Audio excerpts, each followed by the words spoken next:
پیارے بچوں، آداب۔ اکمل اردو رہنما چینل میں آپ کا ایک بار پھر خیر مقدم ہے۔ بچوں، آج ہم آپ کے نصاب کی کتاب جان پہچان کا پہلا سبق حمد کا مطالعہ کریں گے۔ اس سے پہلے ہم اس سبق کے جو مصنف ہیں اسماعیل میرٹھی، ان کی حیات کے بارے میں ہم پڑھ چکے ہیں۔ تو آج ہم پڑھنے والے ہیں اس نظم کے بارے میں، اس حمد کے بارے میں۔ اس حمد کو ہم پڑھنے والے ہیں جس کو اسماعیل میرٹھی نے تحریر کیا ہے۔ اس سے پہلے ہم ذکر کر چکے ہیں کہ حمد دراصل اس نظم کو کہتے ہیں جس میں خدا کی تعریف بیان کی گئی ہو۔ تو یہ جو نظم ہم پڑھنے والے ہیں اس میں بھی اللہ رب العزت کی تعریف بیان کی گئی ہے، اس کی تعریف و توصیف، اس کی کبریائی، اس کی بڑائی، اس کے کارنامے، اس کی قدرتوں کا ذکر اس میں کیا گیا ہے۔ تو اس لیے ہم اس نظم کو بھی حمد کہیں گے۔ تو بچوں، امتحان میں ایک سوال تقریباً ہمیشہ آتا ہے اور یہ پوچھا جاتا ہے کہ حمد کسے کہتے ہیں؟ تو اس کا جواب آپ لکھیں گے کہ وہ نظم جس میں خدا کی تعریف بیان کی جائے اسے ہم حمد کہتے ہیں۔ تو چلیے بلا تاخیر ہم آج کا اپنا سبق حمد کا مطالعہ شروع کرتے ہیں۔ تو چلیے پڑھتے ہیں اس حمد کا پہلا شعر۔ تعریف اس خدا کی جس نے جہاں بنایا۔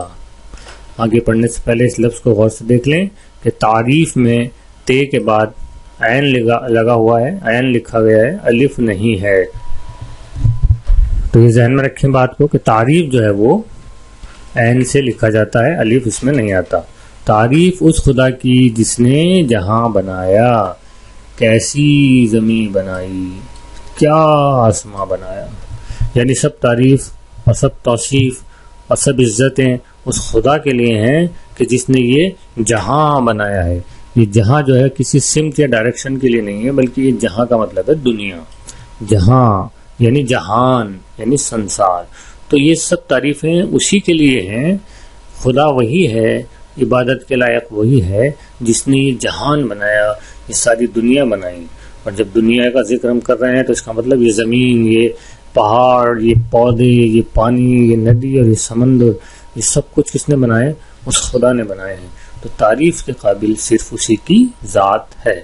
دو چیزوں کا ذکر یہاں، دو بڑی چیزوں کا ذکر یہاں شاعر کر رہا ہے کہ کیسی زمین بنائی، اس دنیا میں کیا زمین ہے، اور کیا آسماں بنایا، اور کیسا آسماں تو نے بنایا۔ اگر ہم زمین کی طرف غور کریں تو اتنی لمبی چوڑی زمین، اور اس زمین پر کیسی کیسی چیزیں اللہ تعالیٰ نے بنائی ہیں، اور پھر آسمان کی طرف نگاہ اٹھائیں تو اتنا وسیع و عریض آسمان، اتنا خوبصورت، جس میں دن کو سورج چمکتا ہے اور رات میں اندھیرے میں تارے چمکتے ہیں، اور جو ہماری حفاظت کرتا ہے، جہاں سے بارش ہوتی ہے، اور بہت ساری چیزیں جن کا تعلق آسمان سے ہے۔ تو یہ اتنی بڑی بڑی چیزیں، اتنی بہترین چیزیں کہ جن کی طرف جب ہم نظر اٹھاتے ہیں تو ہمیں حیرت ہوتی ہے کہ یہ کیسے ان چیزوں کو اللہ تعالیٰ نے بنایا ہوگا۔ تو یہ ساری جو چیزیں ہیں جو ہمیں حیرت زدہ کرتی ہیں، اللہ تعالیٰ کے لیے ان کا بنانا کوئی مشکل کام نہیں۔ اس لیے شاعر کہہ رہا ہے کہ ایسی زمین اور ایسا آسمان اور ایسی دنیا بنانے والا جو رب ہے ہمارا، جو خدا ہے، تمام تعریفیں صرف اور صرف اسی کے لیے ہیں۔ اگلا شعر دیکھتے ہیں کہ مٹی سے بیل بوٹے، مٹی سے بیل بوٹے کیا خوشنما ہوگا ہے۔ شاعر کہہ رہا ہے کہ اللہ تعالیٰ نے ایک ہی جیسی مٹی سب جگہ موجود ہے، لیکن اس مٹی سے، اس زمین کے اندر سے جو ہے کتنی ساری بیلیں، کتنے سارے بوٹے یعنی پھول، خوشنما پھول۔ خوشنما کا مطلب ہوتا ہے، خوش کا مطلب ہوتا ہے اچھا، نما کا مطلب لگنے والا، خوش کا مطلب اچھا اور نما کا مطلب لگنے والا، اچھا لگنے والا، خوبصورت۔ تو کیسے کیسے خوبصورت خوبصورت بیل بوٹے جو ہے وہ درخت، پیڑ پودے اللہ تعالیٰ نے مٹی کے اندر سے، مٹی کے نیچے سے، مٹی کے ذریعے سے اس دنیا میں اگائے ہیں۔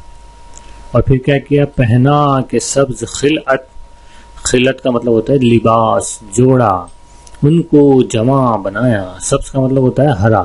تو آپ دیکھ لیں جب برسات کا موسم آتا ہے تو جو درخت ہوتے ہیں ان کی پتیاں ایک دم صاف اور شفاف ہو جاتی ہیں، اور پتیوں کا رنگ کیسا ہوتا ہے؟ ہرا۔ باہر سے پہلے پتجھڑ کا موسم آتا ہے اور جو پتیاں ہوتی ہیں، پرانی پتیاں، وہ سب پیلی ہو کر ٹوٹ جاتی ہیں اور نیچے گر جاتی ہیں، اور پھر بہار کے موسم میں، برسات کے موسم میں نئی پتیاں پیڑوں پر آ جاتی ہیں، تو پورے جو پیڑ ہیں وہ ہرے ہرے محسوس ہوتے ہیں، اور ایسا لگتا ہے کہ ان پیڑوں نے، ان پودوں نے ہرے رنگ کا کپڑا، ہرے رنگ کا خوبصورت لباس، ہرے رنگ کا خوبصورت جو ہے ڈریس پہن لیا ہے۔ تو اسی کو شاعر یہاں کہہ رہا ہے کہ پہنا کے سبز خلعت، ہرے رنگ کے کپڑے پہنا کر تو نے اے خدا ان کو جوان بنایا، ان کو جوان بنا دیا۔ باہر کے موسم میں آپ جانتے ہیں کہ نئے پتے آ جاتے ہیں اور پودا جو ہے، پیڑ جو ہے واپس سے جوان لگنے لگتا ہے، تو اسی کا ذکر یہاں شاعر کر رہا ہے۔ مٹی سے بیل بوٹے کیا خوشنما اگائے، پہنا کے سبز خلعت ان کو جوان بنایا۔ اگلا بند دیکھتے ہیں کہ سورج سے ہم نے پائی گرمی بھی روشنی بھی، لیکن بیچ میں کوما لگایا گیا ہے، دو چیزوں کی بات ہو رہی ہے۔ سورج ہمیں کیا دیتا ہے؟ ایک تو گرمی دیتا ہے اور دوسرا کیا دیتا ہے؟ روشنی۔ تو اسی کا ذکر یہاں شاعر کر رہا ہے کہ سورج سے ہم نے پائی گرمی بھی روشنی بھی، کیا خوب چشمہ تو نے اے مہرباں بنایا۔ مہرباں کس کو کہا گیا ہے؟ مہرباں کہا گیا ہے خدا کو، کیونکہ خدا کی مہربانی ہے، اس کا کرم ہے کہ اس نے ہمارے لیے سورج بنایا۔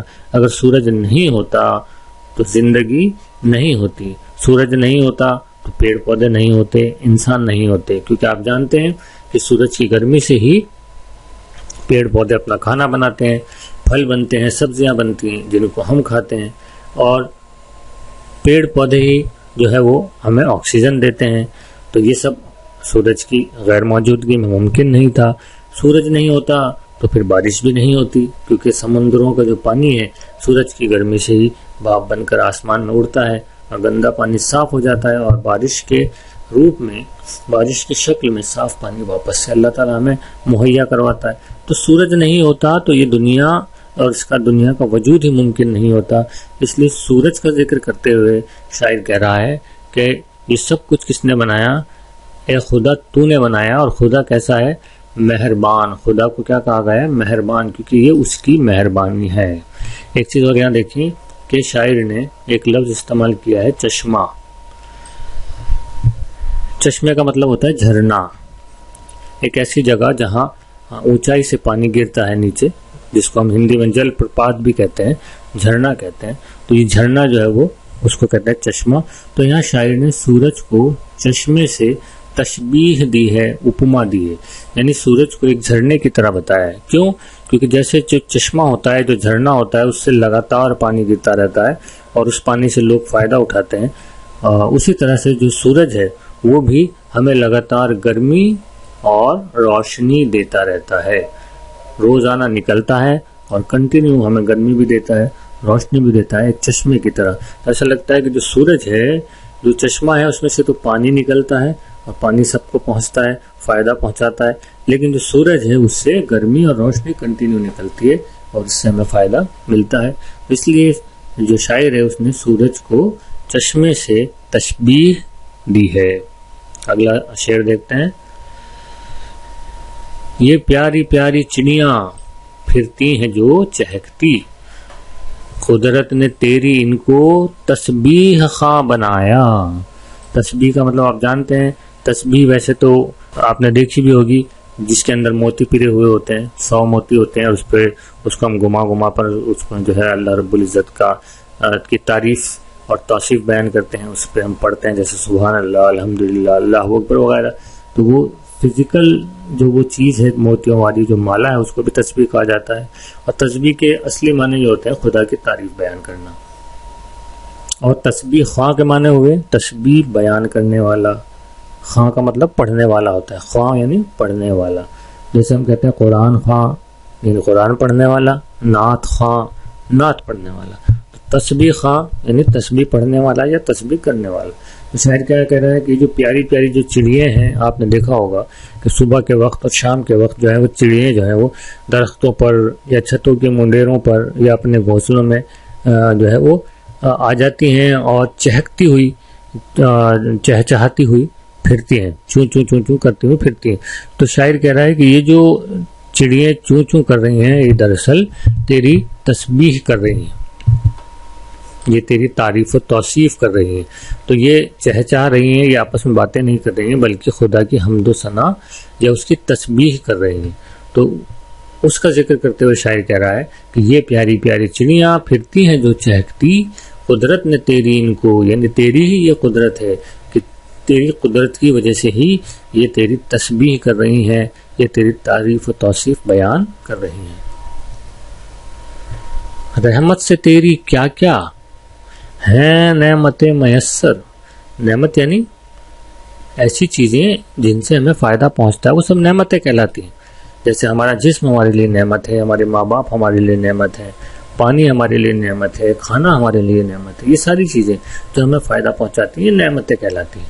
میسر کا مطلب اپلبدھ ہونا، موجود ہونا، ہمارے پاس ہونا، اس کو کہتے ہیں میسر۔ تو رحمت سے تیری کیا کیا، یعنی یہ تیری ہی رحمت ہے، یہ تیرا ہی کرم ہے کہ جس کی وجہ سے ہمیں یہ اتنی ساری نعمتیں میسر ہیں۔ آج میں آپ کو پڑھا رہا ہوں تو مجھے جو بولنے کی قوت دی گئی ہے یہ بھی رحمت ہے، یہ نعمت ہے۔ آپ سن رہے ہیں، آپ دیکھ رہے ہیں، یہ بھی نعمت ہے۔ اللہ نے آپ کو آنکھیں دی ہیں، آپ کو کان دیے ہیں، تو اتنی ساری نعمتیں، اتنی ساری چیزیں اللہ نے ہمیں دی ہیں، تو یہ سب کس وجہ سے ہے؟ یہ تیری ہی رحمت ہے۔ تعریف کس کی جا رہی ہے؟ خدا کی، کہ تیری ہی رحمت سے ہمیں اتنی ساری چیزیں میسر ہیں، اپلبدھ ہیں۔ ان نعمتوں کا تجھ کو ہے قدرداں بنایا، اور انسان کو جو ہے ان نعمتوں کی قدر کرنے والا بنایا۔ یہ چاہیے ہمیں اور آپ کو کہ ہم صبح و شام یا جب بھی ہمیں موقع ملے اس رب کی تسبیح کریں، اس کی بڑائی بیان کریں۔ جانور جو ہم سے کم عقل مند ہیں، جیسے چڑیوں کا اوپر ذکر کیا، یہ بھی ہمیشہ اللہ کی تسبیح بیان کرتے ہیں، اس کے حکموں کا پالن کرتے ہیں، اس کے حکموں پر چلتے ہیں۔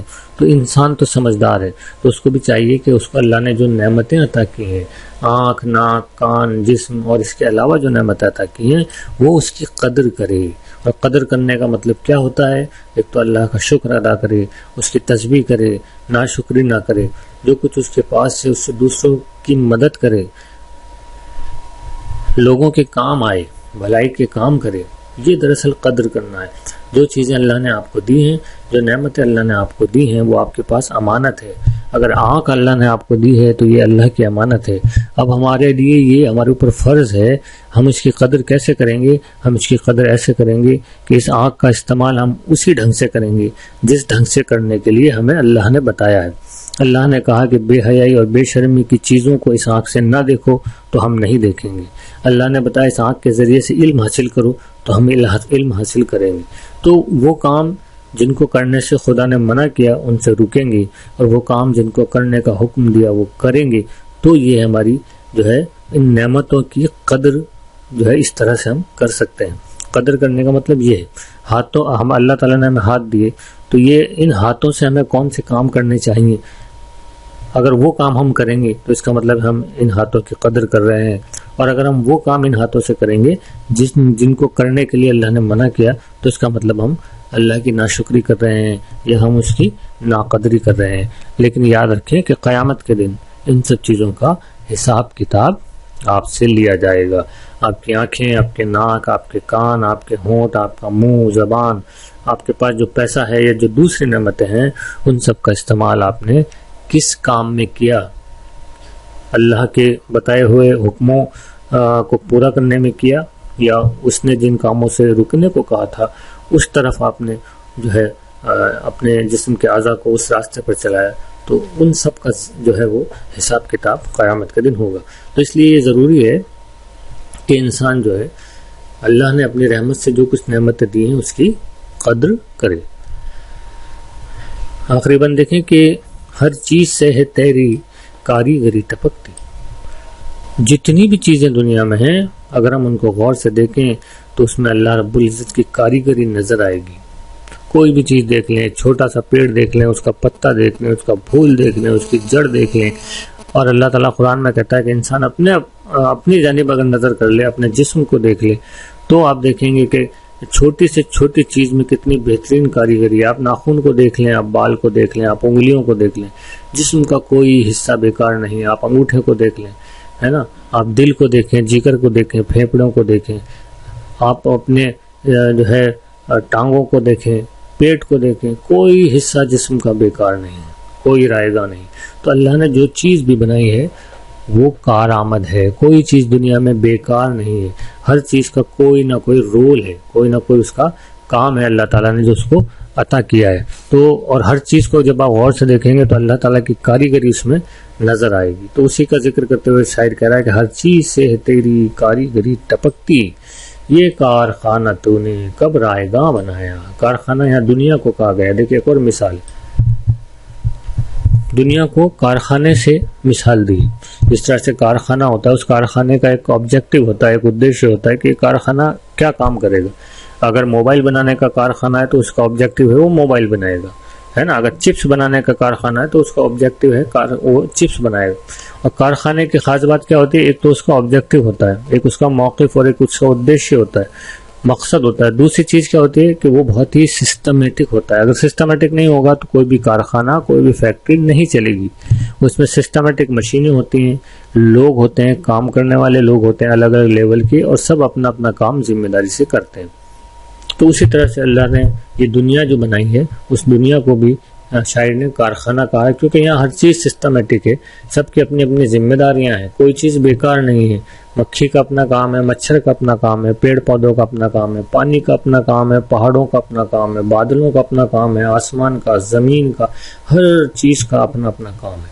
تو ایک کارخانہ ہے جو کنٹینیو چل رہا ہے. لیکن ایک بات ذہن میں رکھیں کہ جو کارخانہ ہے یہ رائے گاں کا مطلب ہوتا ہے بیکار، بے مطلب ایسے ہی نہیں بنایا ہے. یہ سب بیکار میں نہیں بنایا ہے. یہ کیوں بنایا ہے؟ یہ سب انسانوں کے لیے بنایا ہے. اور انسان کو کیوں بنایا ہے؟ امتحان کے لیے بنایا ہے. اللہ تعالیٰ دیکھنا چاہتا ہے کہ کون میرا بندہ میرے حکموں پر، میرے حکموں کے مطابق جو ہے وہ زندگی گزار کر آتا ہے، اور کون میرے حکموں کو توڑ کر زندگی گزار کر آتا ہے. اور قیامت کا دن اسی لیے رکھا گیا ہے کہ اس دن یہ دنیا ختم کر دی جائے گی اور انسانوں کو دوبارہ زندہ کیا جائے گا، اور ان کا نامہ اعمال، ان کا کرم پتر، جو کچھ بھی کام انہوں نے کیے وہ سب اس میں لکھے ہوئے ہوں گے. آپ کو معلوم ہوگا کہ آپ کے دونوں کندھوں پر دو فرشتے بیٹھے ہیں. سیدھے کندھے والا جو فرشتہ ہے وہ آپ کے جو بھی اچھے کام اپنی زندگی میں کریں گے یا کر رہے ہیں یا کرتے ہیں وہ سب اس میں لکھتا ہے، اور الٹے ہاتھ والا جو کچھ آپ غلط کام کرتے ہیں وہ اس میں تحریر کر دیتا ہے. تو قیامت کے دن جب دوبارہ اللہ تعالیٰ ہمیں زندہ کرے گا تو منکر نکیر ان فرشتوں کے نام ہیں، تو ان کا تیار کیا ہوا یہ ریکارڈ اللہ تعالیٰ کے سامنے پیش کیا جائے گا، اور پھر اس کی بنیاد پر آپ کی اور ہماری جو ہے وہ فیصلہ ہوگا کہ ہمیں جنت میں بھیجا جائے گا یا جہنم. تو یہ سارا جو کاروبار چل رہا ہے، یہ کارخانہ جو چل رہا ہے دنیا کا، یہ بیکار نہیں ہے، یہ رائے گاں نہیں ہے، اس کا ایک مقصد ہے. تو یہ تھی ہماری آج کی نظم جو کہ ایک حمد تھی، اور یہ ہم نے مکمل پڑھی، اور آپ بھی اس کو حمد کو پڑھیے گا. اب آپ کے لیے ہوم ورک یہ ہے کہ A4 کی شیٹ لیں گے، آپ اس A4 شیٹ پر آپ اس حمد کو لکھیں گے اور لکھ کر اسکول میں اپنے ٹیچر کو جمع کرائیں گے، جو آپ کے پورٹ فولیو میں اس کو لگائیں گے، اور اس حمد کو آپ کاپی میں بھی لکھیں گے. اگلے ویڈیو میں ہم اس کے مشکل الفاظ اور اس کے سوالوں کے جوابات آپ کے سامنے پیش کریں گے. تو آج کے لیے بس اتنا ہی. مجھے یعنی اکمل نعیم صدیقی کو دیجیے اجازت. خدا حافظ.